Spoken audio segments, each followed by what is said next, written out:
Hey everybody, I just had to make a whole bunch of templates. So today we're going to talk about templates.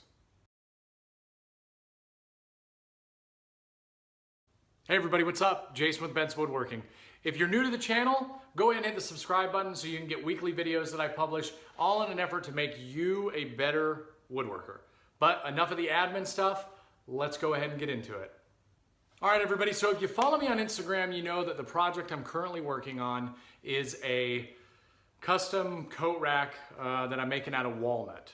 So for that project, I actually had to make a bunch of templates. Something that I don't do super often, but when I do it, I find just how helpful it is. So today, I'm gonna share the technique that I use to make these templates, which will be beneficial to you later on, should you encounter a situation where you have to cut multiple pieces that are exactly the same size that really aren't standard. It's not, might have a lot of curves in it and stuff like that. So these templates are gonna be super beneficial to you. It's not the only way, it's probably not the best way, doesn't matter. It's a way that I'm gonna share with you the way that I found it works pretty good and what works for me.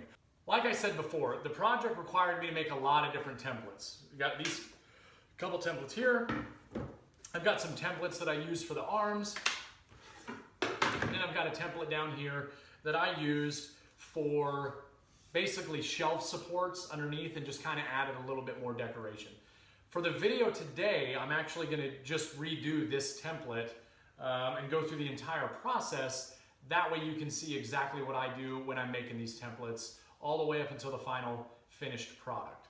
So the materials that I like to use when I'm doing templates 100% of the time is 1/4" MDF.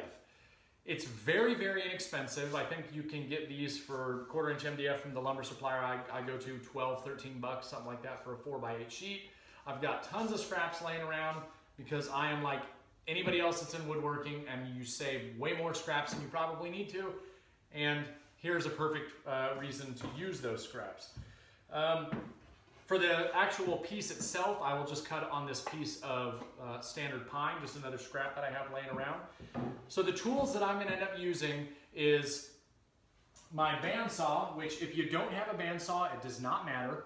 You can use a jigsaw. It will work just as good. I have a bandsaw, so I'm going to use the bandsaw. I'm going to use a spindle sander, the one that I did my review on last week. If you haven't got a chance to check out that video, go and do so. And then I'm going to use my router table with a spiral bit to trim the edges once I make the template.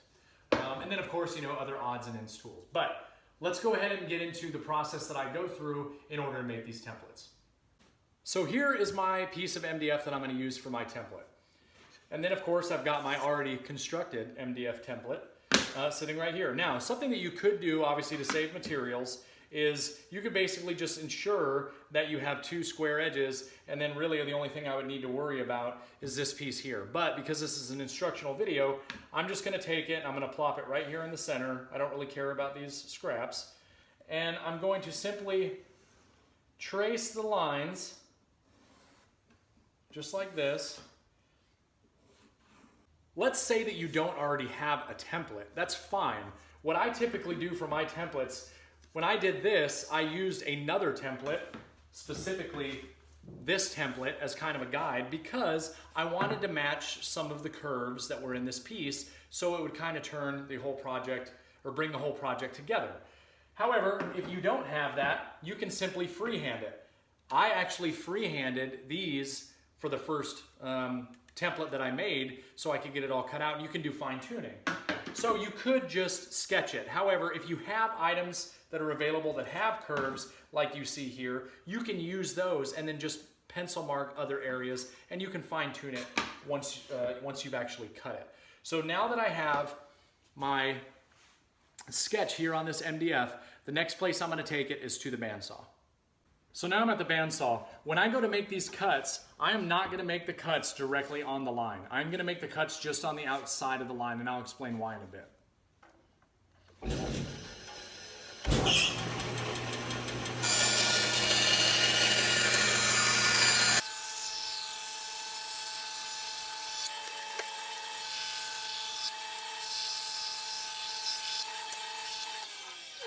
So now that I've got my template cut, The next step that I'm gonna take is I'm gonna go to my spindle sander, and what I'm gonna try to do is use my spindle sander to get it down to that line. Do you have to do this? The answer is no, you do not have to do it. If you really have steady hands, you could just use your jigsaw or your bandsaw. However, I've had better experience getting it close, then bringing it over to something I have a little bit more control over and getting it down to the line. And for the most part, that's worked out really good. So I'm gonna go ahead and use the spindle sander and get this thing to where it needs to be.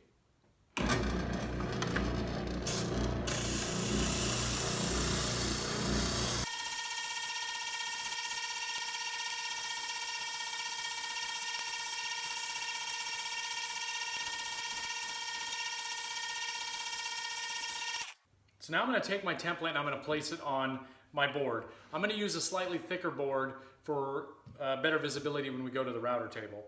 However, something that you want to make sure that you do here is an opportunity where you do want to take advantage of whatever square edges you have that are running with the grain. And I'll explain why. So if you take that router bit and try to run that router bit across these edges, what will happen a lot of times is that router bit's going to end up catching and kicking the board off to the side. So in my experience, I prefer to do it with the grain whenever possible. Now some templates are not going to have that ability. So what I like to do is pay attention to the direction that the grain is running, and then those might be areas that I try to get right on the line when I'm cutting it on the bandsaw. But once I have it placed on here on these two square edges, everything that I'm going to use on the router table is going to be running in the direction of the grain. I'm simply going to trace my template. And now I know once I route this edge here and come all the way down, this piece right here is going to be the same size as my template. Now that I've traced it on the board, I'm going to follow the exact same procedures for this that I did with the MDF, cutting on the outside of the line.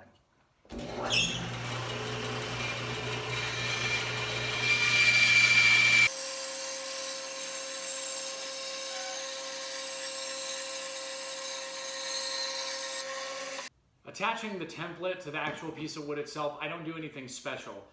All I generally use is some of this blue painter's tape or any other kind of tape. Double-sided tape will work very good. But you don't need a lot of gripping strength because you're going to actually be putting pressure with your hand above the top. It's really just to keep it in place. So I'm going to go ahead and tape that up now. And the way that I do that is I usually, for something this small, I'm probably only going to use 2 little loops. So I just make a loop, put one down on this end, and I'm going to do a loop, put one down on the other end. Take the template, get it lined up with my already square edges.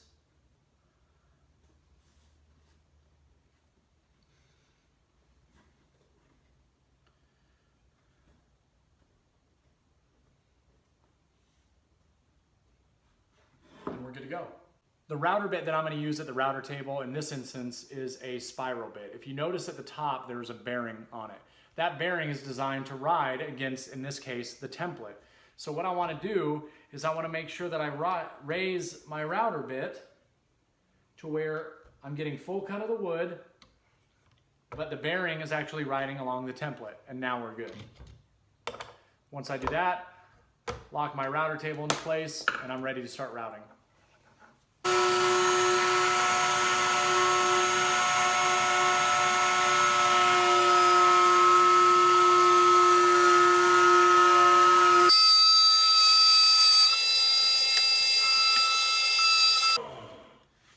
And as you can see, run the router bit right along that template, and it comes out the same size as the template itself. Okay, everybody, so that's it. Follow those tips, make yourself some templates, and you can have pieces that are repeatable. One thing that I cannot stress enough, make sure you're always paying attention to the direction of that grain though, because what'll end up happening, and it's happened to me before, those knives will catch the grain and it won't shoot it real hard, but I mean, it'll catch it, and sometimes you'll get pieces that break off. It happens, and I just had to learn the hard way, I guess. So hopefully me sharing that information with you will make you a little more cognizant of it when you're actually going and doing this project. Don't let that scare you. Just try to stay with the grain whenever possible and use the square edges you already have. Plus it saves you time because that's one additional edge that you didn't have to do at the router table. Well, everybody, that is all I have for you this week. I really hope that you were able to find something worthwhile and useful in this video. If you're somebody that's watching this and you're going, man, there's way better ways to do that, please let me know, because I would love to maybe learn some of those other ways and use some of those other ways. If you're somebody that's already subscribed to me on YouTube, again, thank you so much. I really appreciate it. It's super awesome waking up every day and seeing that number grow. Again, my goal is just to help as many people as I can and pass on whatever information that I've learned over the past couple of years to you in an effort to make you, again, a better woodworker. If you're not subscribed, hit the subscribe button down below. It'd be super awesome.